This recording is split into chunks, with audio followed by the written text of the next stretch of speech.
साथियों नमस्कार, स्वागत है आपका आपके अपने प्लेटफॉर्म पे। आरपीएससी फर्स्ट ग्रेड का सिलेबस कुछ दिनों पहले चेंज होके आया है। आप सब लोगों ने देख लिया होगा, वीडियो देख लिए होंगे, सिलेबस को समझ लिया होगा, सब सिलेबस की डिटेल स्टडी कर ली होगी। पर काफ़ी दिनों से वीडियो यहाँ डल नहीं रहे हैं, तो एक शुरुआत करने के लिए 2026 फर्स्ट ग्रेड बायोलॉजी को आधार मानकर शुरुआत करने के लिए एक अपन वीडियो है, सिलेबस में क्या क्या चेंज हुआ है उसको लेकर शुरुआत करते हैं। उसके बाद में अलग अलग प्रकार की चीज़ें कंटिन्यूटी में लेते रहेंगे। सिलेबस में कई सारी यूनिटें हैं, उनमें कई टॉपिक हैं वो अदल बदल हुए हैं, कुछ टॉपिक हैं वो हट गए हैं, कई टॉपिक हैं वो नए आ गए हैं। शुरुआत एकदम बेसिक से करेंगे। ऐसा मान के चलिए आप कि आपको कुछ नहीं आ रहा, आप अभी फर्स्ट टाइम अटेम्प्ट कर रहे हैं, एकदम जीरो से सीखने की अगर आपकी इच्छा है तो आप यहाँ से जुड़िए। वो विद्यार्थी जो बिल्कुल नए सिरे से तैयारी कर रहे हैं वो अटैच हो सकते हैं, प्लस जो पहले वाले स्टूडेंट भी हैं जो लगातार जुड़े हुए हैं चैनल से और वो लगातार जो तैयारी कर रहे हैं उनके लिए भी ऐसा मान के तैयारी करिए कि मेरे पास एकदम नया सिलेबस आया है, नई चीज़ें हैं और मैं एकदम जीरो से तैयारी कर रहा हूं। 2 पेपर आपके फर्स्ट ग्रेड में होते हैं, मैं बेसिक से चलूंगा एकदम से। 450 नंबर का पेपर होता है। इस प्रकार के जो पेपर बनने लगे हैं कि कैंडिडेट पास तक नहीं हो रहे हैं, मिनिमम क्वालिफिकेशन जो 40% मार्क्स है वो भी नहीं आ पा रहे हैं। कुछ सब्जेक्ट के रिजल्ट आ गए हैं, कुछ के रिजल्ट आने बाकी हैं, तो उनमें भी आपको देखने को मिलेगा कितनी कम मेरिट जाती है, कितने कैंडिडेट क्वालिफाई होते हैं। मेरिट आना, नंबर आना वो तो बाद का मैटर है, क्वालिफाइंग का यहाँ पर मामला अटक रहा है। पेपर का स्तर इस प्रकार से होने लग गया। खैर, बायो विषय की जहां तक बात करोगे आप तो फर्स्ट पेपर और सेकंड पेपर या सभी विषय के अंदर दोनों पेपरों में आपको 450 नंबर जो है उनमें से आपको मेरिट लेके आनी है। 450 नंबर हैं, उनमें से आपको मार्क्स बनाने हैं। 450 नंबर में से आपकी मेरिट बनेगी, उसको 2 भागों में डिवाइड कर रखा है। 150 नंबर का आपका जो होगा फर्स्ट पेपर होगा, जिसमें भी कई सारी चीज़ें चेंजेस हुई हैं, उनका भी अपन एक डिस्कस करेंगे।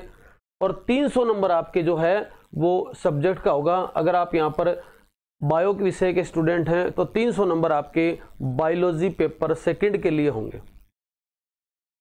अभी अपन बायो पेपर सेकंड को डिटेल में स्टडी करते हैं, क्या कुछ चेंज हुआ है। देखें यहाँ पर एक एक चीजों को अपन यहाँ पे लेते हैं। पेपर सेकंड बायो का लास्ट टाइम तक आप देखते थे कि टोटल 20 यूनिटें हुआ करती थी आपके पास में। 20 यूनिटों को सिलेबस को पढ़ते थे आप, लेकिन 1 यूनिट बढ़ गई है, 21 यूनिट केवल और केवल बायो की। साथ में पेडागोगी है, टीचिंग मेथड है, वो इसके अलग पार्ट में आता था। मतलब टोटल सिलेबस को देखा जाए तो आपके 4 पार्ट में डिवाइड कर रखा है। सबसे पहले वाला पार्ट है आपके सीनियर सेकेंडरी लेवल का, जिसमें 1 यूनिट बढ़ गई है, वो फर्स्ट यूनिट के रूप में ही है। पहली यूनिट डाल दी है बायोलॉजी इन ancient India. Ancient India biology के संदर्भ में जो विभिन्न साइंटिस्ट हैं, वेरियस साइंटिस्ट हैं, उनका क्या कंट्रीब्यूशन है, क्या योगदान है, इसको अपन पढ़ेंगे। शुरुआत इसी से करेंगे, यूट्यूब पे इसके वीडियो डालने की कोशिश करेंगे। दूसरे नंबर की यूनिट पहले भी थी, टेक्सोनॉमी के नाम से। पहला पॉइंट ऐड कर दिया इसमें, biological system of classification and branches of taxonomy. Taxonomy की ब्रांचेज यहाँ पर ऐड कर दी हैं। टेक्सोनॉमी की डाली है, फ्लोरा डाला है, मोनोग्राफ को स्पेशली स्पेसिफाई किया है, म्यूजियम है, बॉटनिकल गार्डन है, वो यहाँ से हट गए हैं, हटा दिए हैं। जो टॉपिक हट गए हैं उनका ज़्यादा डिस्कस नहीं कर रहा मैं, जो आ गए उन्हीं को ध्यान में रखना है। यहाँ पर 5 किंगडम क्लासिफिकेशन पहले था, लेकिन इसके साथ में द 3 डोमेन सिस्टम को और डाल दिया है, 3 डोमेन सिस्टम को और ऐड कर दिया है। आप देखो यहाँ पर सिलेबस बनाने वाले ने आरबीएससी और एनसीईआरटी दोनों बुक को थोड़ा सा मेंटेन रखा है, तो इस बार अपने को दोनों को अच्छी तरह से लेकर चलना है। केवल एनसीईआरटी से भी काम चलना वाला नहीं है, तो एनसीईआरटी और आरबीएससी दोनों बुक को अपने को मैनेज करके यहाँ पर चलना पड़ेगा। ठीक है। 3rd यूनिट है structural organisation in animals and plants. इसके अंदर टिश्यू वगैरह अपन पढ़ते थे, तो टिश्यू वगैरह अपन इसमें पढ़ते थे, रीडिंग मारते थे। तो यहाँ पे देखिए आप, एनिमल टिश्यू वैसा का वैसा है, प्लांट टिश्यू वैसा का वैसा है। स्ट्रक्चरल ऑर्गेनाइजेशन के अंदर है आपके हायर प्लांट में रूट, स्टेम और लीव्स को यहाँ पर ऐड कर दिया है। 3 चीजें यहाँ पर ऐड हो गई हैं, रूट, लीव्स और आपके स्टेम यहाँ पर डाल दी हैं। टाइप्स ऑफ फ्रूट यहाँ पर डाले हैं। पहले यहाँ पर इन्फ्लोरेसेंस वगैरह भी था, वो यहाँ से हट गया है, तो टाइप ऑफ फ्रूट यहाँ पे डाल दिया है। प्लांट फिजियोलॉजी के अंदर केवल एक टॉपिक ऐड हुआ है, बाकी वैसा का वैसा है, और वो टॉपिक है फ्लोएम का transport and ascent of shape. ये एक टॉपिक ऐड हुआ है, बाकी सारा का सारा प्लांट फिजियोलॉजी है वैसा का वैसा ही है, इसमें कोई परिवर्तन नहीं आया है। आगे चलते हैं। यूनिट 5 है एनिमल फिजियोलॉजी। पहली यूनिट चूंकि बढ़ गई ना, इसलिए अपने आप बढ़ गई। यूनिट 5 एनिमल फिजियोलॉजी के अंदर कोई भी चीज नहीं हटी है, ना कोई चीज ऐड हुई है, पूरा का पूरा एनिमल फिजियोलॉजी वैसा का वैसा ही है। अगर आप नए स्टूडेंट हैं, शुरुआत करना चाहते हैं, तो एनिमल फिजियोलॉजी की सभी यूनिटें यूट्यूब पर पहले से पड़ी हैं। यूट्यूब पर पहले से एनिमल फिजियोलॉजी की यूनिट है, आप चाहे तो वहां से शुरुआत कर सकते हैं। अगर आप नए स्टूडेंट हैं, नोट्स बना सकते हैं, कॉपी पेन ले लीजिए और एनिमल फिजियोलॉजी के नाम से जो यूनिट डाल रखी है, फोल्डर डाल रखा है, प्लेलिस्ट बना रखी है, उसमें आप एक एक करके सारी चीज़ें अपने नोट्स में बना सकते हैं। आपके चीज़ें समझ में आ जाएंगी, क्योंकि सीनियर लेवल पे सबसे बड़ी यूनिट जो है वो एनिमल फिजियोलॉजी है। 2 नंबर पर आपके आती है प्लांट फिजियोलॉजी है। ठीक है, 5 नंबर पे आता है आपके, 6 नंबर पे आता है जेनेटिक्स। जेनेटिक्स के अंदर सबसे पहले मेंडेलियन इनहेरिटेंस था ही पहले, इसके अपवाद और ऐड कर दिए, plus gene interaction topic add हो गया है। सेक्स डिटर्मिनेशन इन प्लांट्स, पहले केवल ह्यूमन बीइंग में था लिंग निर्धारण, अब केवल और केवल ह्यूमन बीइंग में ही नहीं है, प्लांट में भी और ऐड कर दिया है। तो ह्यूमन बीइंग और प्लांट दोनों के अंदर आपके जो है सेक्स डिटर्मिनेशन वाला टॉपिक है। 7 यूनिट है बायोलॉजी इन ह्यूमन वेलफेयर। इसके अंदर जो प्लांट यूटिलाइजेशन वाला टॉपिक है, इसमें एक बात ऐड कर दी, special reference to the state of Rajasthan. ये जो है ना, सीरियल्स हैं, मिलेट्स हैं, फाइबर यील्डिंग प्लांट्स हैं, वेजिटेबल ऑयल हैं, spices, medicinal plant, tea and coffee यहाँ से हटा दिया है, बेवरेजेस हटा दिए हैं, और उसके स्थान पर आपके special reference to state of Rajasthan के संदर्भ में स्पेशल बात आ गई। तो इसका मतलब राजस्थान के संदर्भ में विशेष बात यहाँ पे आएगी। एक टॉपिक यहाँ पे ऐड किया है, microbes in human welfare. Human welfare के अंदर जो माइक्रोब्स का योगदान है वो यहाँ पे ऐड कर दिया है। बाकी यूनिट वैसी की वैसी है। 8वीं यूनिट इकोलॉजी है। ये लगभग वैसी की वैसी यूनिट है, लेकिन ये थी कहाँ पर, आपके पीजी में थी पहले, अब यहाँ पर इसको सीनियर के अंदर डाल दिया है। तो सीनियर के हिसाब से ये एकदम से नई यूनिट हो गई है। तो ये टोटल आपके 8 यूनिट हो गई है। टोटल आपके 8 यूनिट। लास्ट टाइम आपने देखा कि 150 क्वेश्चनों में, लास्ट टाइम आपने ऑब्जर्व किया होगा कि 150 क्वेश्चनों में से आपके 130 क्वेश्चन है वो आपके बायोलॉजी विषय के थे, और 20 क्वेश्चन आपके पेडागोगी टीचिंग वाले इनके थे। तो 130 क्वेश्चनों को अगर आप अभी के हिसाब से देखा जाए इन 21 यूनिटों में डालें, तो लगभग मान लो 6 पॉइंट कुछ आता है। इसका मतलब आपको ये मान के चलना है कि 6 से 7 क्वेश्चन एक यूनिट के आने वाले हैं। तो सभी यूनिटों में लगभग 6 क्वेश्चन आपको प्रिपेयर करने हैं अच्छी तरह से, ये वाला मामला रहेगा।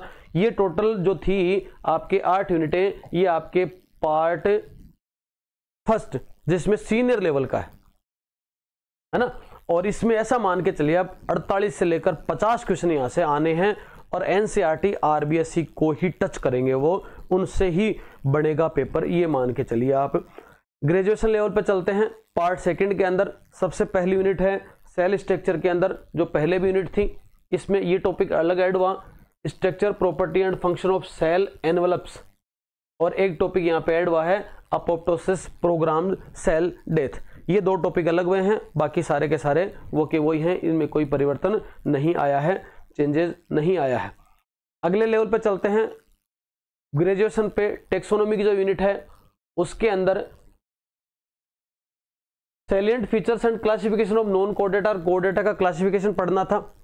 ऑर्डर लेवल तक था, थोड़ा हाई था, बड़ा था, कम कर दिया उसको, और कहां तक लेके आ गए, आपके क्लासेस लेवल तक है, आपको ये पढ़ना है, ऑर्डर लेवल तक अब नहीं जाना है। बाकी चीजें वही हैं।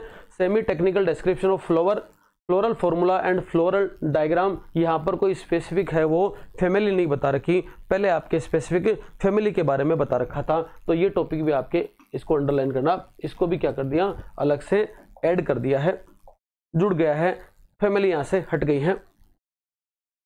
तीसरी यूनिट है ऐसी की ऐसी है, इसमें कोई परिवर्तन नहीं है, वो के वही आपके 8 के 8 एनिमल हैं, इनके बारे में पढ़ना है डिटेल से, इनकी स्ट्रक्चर है, एक्सटर्नल और इंटरनल रिप्रोडक्शन पढ़ना है और इनमें लाइफ साइकिल को पढ़ना है। चौथी यूनिट जो है structure reproduction life cycle of the following, इसमें भी कोई परिवर्तन नहीं है, सेम की सेम वो की वो है। एल्गी, फंजाई, ब्रायोफाइटा, टेरिडोफाइटा और जिम्नोस्पर्म की स्ट्रक्चर पढ़नी है, रिप्रोडक्शन पढ़ना है, लाइफ साइकिल पढ़नी है।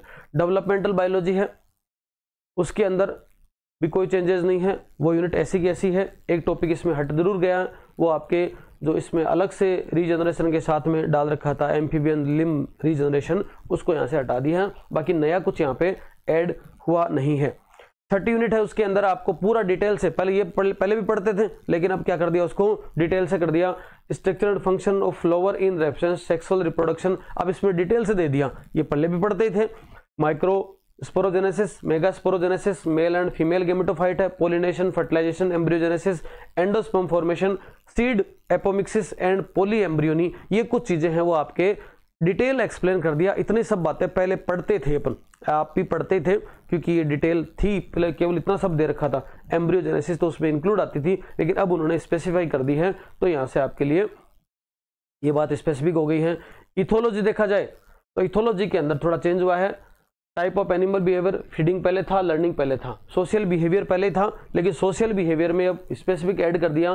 क्या हनी बी था ही पहले पढ़ रहे थे अपन, टर्माइट को पढ़ना है यहाँ पे, मंकी पहले भी पढ़ा था अपन ने, लोयन को पढ़ना था, और पेरेंटल केयर डाल दिया यहाँ पर, किसमें एम्फीबियन के अंदर, फिशेज के अंदर और प्राइमेट्स के अंदर आपके पेरेंटल केयर को भी पढ़ना है। देखो जो नए टॉपिक ऐड हुए ना, उनको थोड़ा सा भी बच्चे देखोगे तो उनमें कभी पहले क्वेश्चन बने हुए नहीं है, तो इसमें एकदम सीधे सीधे क्वेश्चन बनने वाले हैं। पेपर इस बार इजी हो जाएगा क्योंकि नए टॉपिक ऐड हो गए और नए टॉपिक से पहले कभी क्वेश्चन बना नहीं है, इसलिए उनको एकदम टच करना है, बेसिक बेसिक बातें उनकी सारी क्लियर करेंगे अपन, कुछ भी नहीं छोड़ेंगे। बायोस्टैटिक्स के अंदर जब अपन चलते हैं उसके साथ में एक चीज और जोड़ दी, वो है बायो इन्फॉर्मेटिक्स। तो यहाँ पर mean, mode, median, standard deviation तो था ही पहले, basic knowledge of bio informatic web portal का डाल दिया, और यहाँ पर basic knowledge of biological and sequence database का भी ऐड कर दिया। तो ये दो टॉपिक आपके अलग से ऐड हो गए, किसमें, बायोस्टैटिक्स और आपके बायो इन्फॉर्मेटिक्स। ये टोटल हो गई आपके 8 यूनिट जो कि ग्रेजुएशन लेवल की हैं। करीबन यहाँ से भी आपको 50 क्वेश्चन देखने को मिलते हैं। सीनियर और यूजी लेवल में कोई ज्यादा अंतर नहीं आया है, कुछ चीजें हट भी गई हैं, जैसे जेनेटिक्स वाले में भी कई टॉपिक हट गए थे, कुछ चीजें यहाँ पे ऐड हो गई हैं, तो ज्यादा अंतर नहीं आया, कुछ चीजों का ही अंतर आया। अगर देखा जाए तो ऐसा मान लो 5% सिलेबस है वो थोड़ा सा इंक्रीज हुआ है, ज्यादा कोई अंतर नहीं है, जब पढ़ने बैठेंगे तो विशेष नहीं है। लेकिन पीजी लेवल में कई सारी चीजें हैं वो आपके चेंजेस हो गई हैं, तो उसका भी वेटेज यहाँ पे बढ़ गया है। एनवायरमेंटल बायोलॉजी यहाँ पर जो यूनिट है वो डाल दी है। इसके अंदर देखो पॉल्यूशन तो थोड़ा सा पहले भी पढ़ते थे अपन, ग्रीन हाउस गैसेज और ग्लोबल वार्मिंग, ओजोन डिप्लीशन को डिटेल में अब दे दिया है, पहले कम पढ़ते थे। डिफॉरेस्टेशन, आपके सोयल डिग्रेडेशन और बायो रिमीडिएशन, यहाँ पर वेस्ट वाटर ट्रीटमेंट है, सॉलिड वेस्ट और आपके डिस्पोजल ऑफ बायोमेडिकल वेस्ट, इनको ऐड कर दिया है। तो ये आपके एनवायरमेंट बायोलॉजी के अंदर नए टॉपिक हैं वो ऐड हो गए हैं, इनको अपने को देख के चलना है। बायोटेक्नोलॉजी वाले यूनिट को इंक्रीज कर दिया। रिकॉम्बिनेंट डीएनए टेक्नोलॉजी तो पहले ही पढ़ते थे, पर यहाँ पर माइक्रोबियल कल्चर पढ़ना है, nutrition required and culture media, sterilisation method and pure culture technique add हो गई है। एप्लीकेशन यहाँ पे डिटेल में थोड़ा हो गया। डीएनए फिंगरप्रिंटिंग थोड़ा पहले भी देखते थे, सीनियर लेवल पे था, देखते थे। ट्रांसजेनिक ऑर्गेनिज्म पहले भी पढ़ते थे, अब पढ़ना है। जीन थेरेपी को पढ़ना है, आपके थेरेप्यूटिक एजेंट पढ़ने हैं। एंटीबॉडीज, इंसुलिन को पहले पढ़ते थे, और ग्रोथ हार्मोन, इन सब को भी अपने को बायोटेक्नोलॉजी के संदर्भ में पढ़ना है। टिश्यू कल्चर आप पहले भी पढ़ते थे, इसमें कोई अंतर नहीं है। मोलिकुलर बायोलॉजी के अंदर सेंट्रल डोगमा मोलिकुलर बायोलॉजी, मतलब आपको यहाँ पर रेप्लिकेशन है, ट्रांसक्रिप्शन है और ट्रांसलेशन है, इसको डिटेल में यहाँ पे पढ़ना है। क्रोमोसोम की स्ट्रक्चर एंड ऑर्गेनाइजेशन, ये थोड़ा सा यहाँ पे डिटेल में पढ़ना है। सेल वाली यूनिट में पहले थोड़ा सा पढ़ते ही थे, पर यहाँ पर अपने को और पढ़ना है। जीन का रेगुलेशन है, प्रोकैरियोटिक के अंदर, आपके यूकैरियोटिक के अंदर, ये अपने को जीन रेगुलेशन यहाँ पे पढ़ना है। तो 3 टॉपिक यहाँ पर मोलिकुलर बायोलॉजी के अंदर डाल दी है, कुछ ज्यादा मैटर है नहीं, तो चिंता वाली बात तो कुछ है नहीं। टूल्स एंड टेक्निक के अंदर माइक्रोस्कोपी पहले पढ़ते थे, पर फेज कॉन्ट्रास्ट और था वो यहाँ पे हटा दिया, सीधा लाइट एंड आपके इलेक्ट्रॉन माइक्रोस्कोप आ गया। सेंट्रीफ्यूगेशन था पहले, इलेक्ट्रोफोरेसिस था, एलाइजा था, क्रोमेटोग्राफी था, स्पेक्ट्रोस्कोपी, स्पेक्ट्रोफोटोमेट्री था, स्पेक्ट्रोस्कोपी ऐड कर दिया यहाँ पर। इन सिटू लोकलाइजेशन, फिश और गिस यहाँ पे आपको ऐड देखने को मिलेंगे। और आपको एक नया टॉपिक पढ़ना है डीएनए सीक्वेंसिंग, मतलब टूल्स एंड टेक्निक के अंदर आपको 2 टॉपिक विशेष पढ़ने हैं। आपके यहाँ से एक टॉपिक हट गया, आपको ये 2 टॉपिक और ये टॉपिक, 3 टॉपिकों में आपके ये टूल्स एंड टेक्निक वाला मैटर है वो एंड हो जाएगा, कोई विशेष इसमें अंतर है नहीं। बायोजियोग्राफी वाले के अंदर देखो बायोम को कंप्लीट पढ़ना है अब, और बायोजियोग्राफी जोन को डिटेल में पढ़ना है, प्रोटेक्टेड एरिया के कंसेप्ट को पढ़ना है, और यहाँ पर वेटलैंड और स्कैर्ड ग्रोव्स है वो यहाँ पर ऐड कर दी गई हैं। तो 5 यूनिट ये हो गई। ये था आपके पीजी वाला मैटर, मतलब पार्ट 3 हो गया। यहां तक टोटल यूनिटें हो गई हैं 8 + 8 और ये 5, मतलब टोटल आपके 21 यूनिटें हो गई हैं। ऐसा मान के चलिए हर यूनिट से 6 क्वेश्चन के हिसाब से, 6 पॉइंट कुछ के हिसाब से आपके 130 क्वेश्चन तक का मैटर यहां से आने के आसार बनते हैं, पिछले पेपर को ध्यान में रखते हुए। तो हर यूनिट से करीबन 6 क्वेश्चनों को तैयार करना है, अच्छी तरह से समझना है। अगले नंबर पे चलते हैं, वो आपकी चौथा पार्ट है जहां से 20 क्वेश्चन पिछली बार आए थे, 20 क्वेश्चन अब की बार आने के चांस बनते हैं। वो है pedagogy, teaching, learning material, use of computer, informatic technology and teaching learning, ये वाला मैटर यहाँ पे है। तो सबसे पहले पेडागोगी वाले की बात करते हैं। तो यहाँ पर verbal and non verbal classroom communication strategy change हो गई, मतलब बढ़ गया यहाँ पे। ग्रुप इन्वेस्टिगेशन डाल दिया यहाँ पे, non directive model personal development यहाँ पे ऐड हो गया एक टॉपिक। और उसके बाद में जो कंप्यूटर वाले के अंदर है डिजिटल लर्निंग ऐड कर दिया है, ई लर्निंग, वर्चुअल क्लासरूम और technology integration in teaching learning and assessment, मतलब ये टॉपिक कुछ ऐड हुए हैं। कुल मिलाकर एनालिसिस करा जाए तो ऐसा मान के चलिए कि करीबन पीजी यूजी सबको मिलाकर जो टॉपिक हट गए हैं उसमें तो अपने को भाई चलो पढ़े हुए थे, मान लो पहले जो तैयारी कर रहे थे तो आपके पढ़े हुए थे, जो टॉपिक पढ़ा हुआ है वो हटा तो उसमें तो नुकसान ही है, जबकि नया टॉपिक ऐड हुआ है तो उसको आपको 0 से पढ़ना पड़ेगा। तो ऐसा मान के चलिए करीबन 25% सिलेबस है वो आपके जो है टोटल है उसके अंदर ऐड हो गया है। पहले आप 100% था, उसमें 25% अब और ऐड कर दीजिए, इतना आपको एक्स्ट्रा पढ़ना पड़ेगा हर यूनिट के अंदर, इतना आपको ऐड करके तैयारी करनी पड़ेगी। कैसे तैयारी करेंगे, क्या कुछ होगा, यूनिटें अब धीरे धीरे जो बड़ी हैं उनमें कैसे क्या करेंगे, अब शुरुआत करते जाएंगे। आज एक बेसिक वीडियो था, आप सिलेबस को अब तक देख चुके होंगे, लेकिन फिर भी बेसिक 2-3 बात बता दूं। सबसे पहले सिलेबस का प्रिंट आउट आपकी टेबल पे होना चाहिए, आप तैयारी कर रहे हो तो, दोनों पेपरों का, फर्स्ट पेपर और सेकंड पेपर। उन दोनों पेपरों के अंदर उन टॉपिकों को आप क्या करिए, हाईलाइट कर लीजिए जो कि सिलेबस में चेंज हो रखे हैं। जैसे सेकंड पेपर में यहाँ पर है, ऐसे फर्स्ट पेपर में भी आप क्या कर लीजिए, उनको हाईलाइट कर लीजिए, अपने टेबल पे आपके पास होना चाहिए। नोट्स आपके पास अगर पहले से बनाए हुए हैं, पहले से पढ़ रहे हो, कहीं से भी पढ़ रहे हो, तो जो टॉपिक हट गए हैं, पुराना सिलेबस आपके पास होगा ही अगर आप तैयारी कर रहे हो, तो जो टॉपिक हट गए हैं, देखो जो नए सिरे से तैयारी कर रहे हैं उनको तो पुराने वाले से कोई मतलब नहीं है, क्योंकि वो तो नए टॉपिक ही पढ़ रहे हैं, पहले पढ़े ही नहीं है। लेकिन जो पहले से पढ़ रहे हैं उनको पता है कि टॉपिक हट गए हैं, उनको क्या कर लीजिए, आप अपने नोट्सों के अंदर ही थोड़ा सा हाईलाइट कर लीजिए, क्रॉस कर दीजिए कि ये टॉपिक अपने को अब नहीं पढ़ने हैं। कितना क्या पढ़ना है उससे ज़्यादा ये जरूरी भी होता है कितना क्या छोड़ना है। आगे की जानकारी अपन और लेते रहेंगे। इस वीडियो में इतना ही, धन्यवाद, नमस्कार।